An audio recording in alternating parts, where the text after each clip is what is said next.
ladies and gentlemen, I've said it before, I'll say it again, Thomas and Friends was just better with villains. And there was one villain in particular that was just so evil and so dastardly that he could just really make only one true appearance.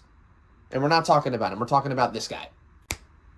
That's right, ladies and gentlemen, today we have S.C.Ruffey, which, kind of randomly recently, I just kind of started thinking about, right? Like, what is the story of S.C.Ruffey, or Scruffy? And I don't just mean his. I mean, we kind of see what happens to him on screen.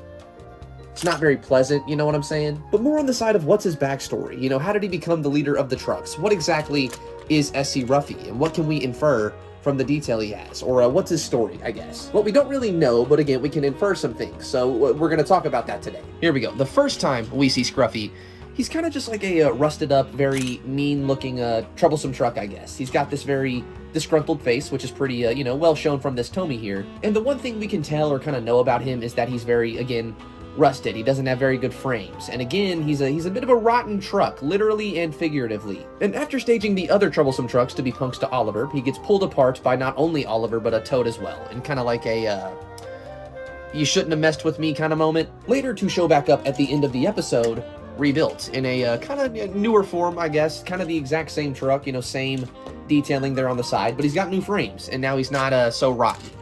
Or I imagine he probably still is in one capacity, you know what I'm saying? Look at that face. But what took place before that? So Scruffy, or S.C.Ruffey, is his name, you know, that is what he's called, but inherently that's not really, you know, exactly what he's called. S.C.Ruffey, as you can see here, is the name of a company, a ballast contractor. So kind of with that train of thought, Scruffy is like a ULP, or Fred Pelhay, where they're kind of private contractor wagons, and there technically should be a couple more of him, or, you know, others like S.C.Ruffey, or other ones branded S.C.Ruffey if that's really a ballast contractor or company.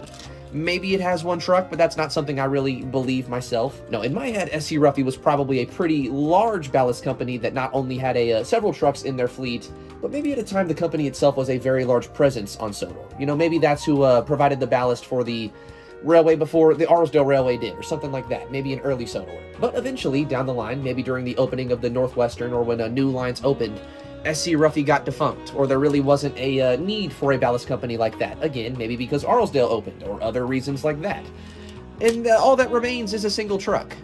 And he's who's called Scruffy now. Now, you don't gotta be dark about it. Maybe the other trucks were just rebranded, and they're still very much Scruffy wagons, or were at a time, but Scruffy is the only one who retains that same marking. And, you know, again, with that train of thought, would probably be pretty old, so that's probably where he gets the leader role with the other troublesome trucks. He's a bit older, not necessarily wiser, again, because he's quite of a rotten soul, but he's the older guy. He's been around for longer. He knows how to make the engines really have a bad day, I guess, so the other trucks listen to him. So we can see that S.C.Ruffey & Co. was a ballast contractor. We see Tidmouth here at the bottom, so I assume maybe that's where S.C.Ruffey or the company itself was originally, you know, based, or maybe that's where their head of operations were.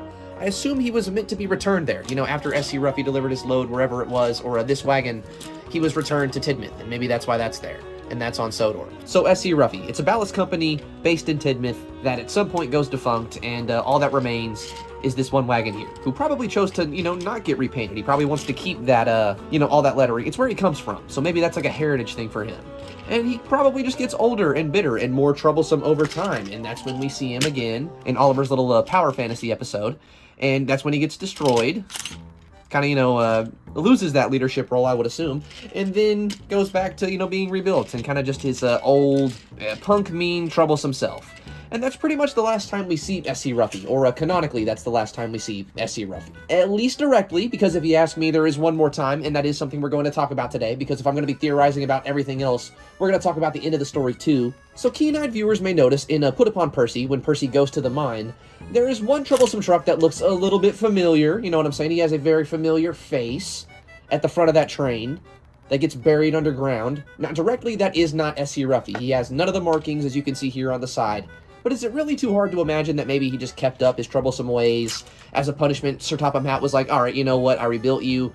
The only thing I can do is take that away, so maybe that at some point gets removed, or maybe he just gets moved to the mine, and they don't need that. You know, that's probably confusing if he's just a mine truck. So maybe there's something there. S.C.Ruffey ends up at the coal mines at some point, starts doing the same thing, you know, being troublesome, leading the troublesome trucks to be nuisances, I guess. Causes the mechanism at the front of the mine to jam, and then just so happens to freaking die, because the one thing he doesn't count on is the superior ignorance of Percy the Green Engine. It's almost poetic. Does that not just work? You know what I'm saying? That's, I guess, the story of S.C.Ruffey. Or if you ask me, that's what I infer from looking at not only his detail on the side, but the few times we see him, or you can infer we see him. So again, I may have said all this a couple times, but let's quick recap. Scruffy, S.C.Ruffey, it's a company. I assume that's probably the name of the owner of that company. It goes defunct. It's no longer in Tidmouth, or it's just no longer a thing.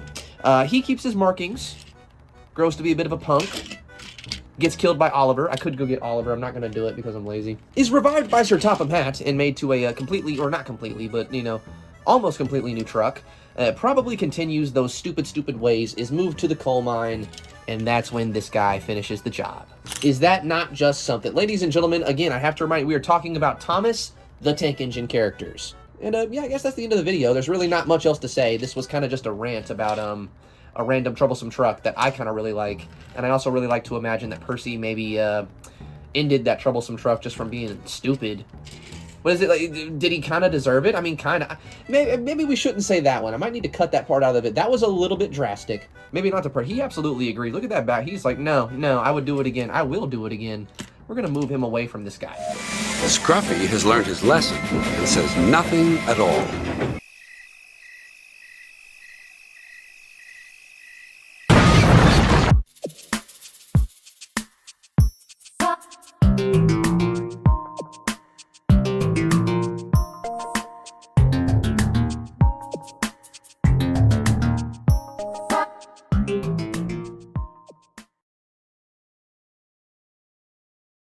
Bye-bye. See you soon.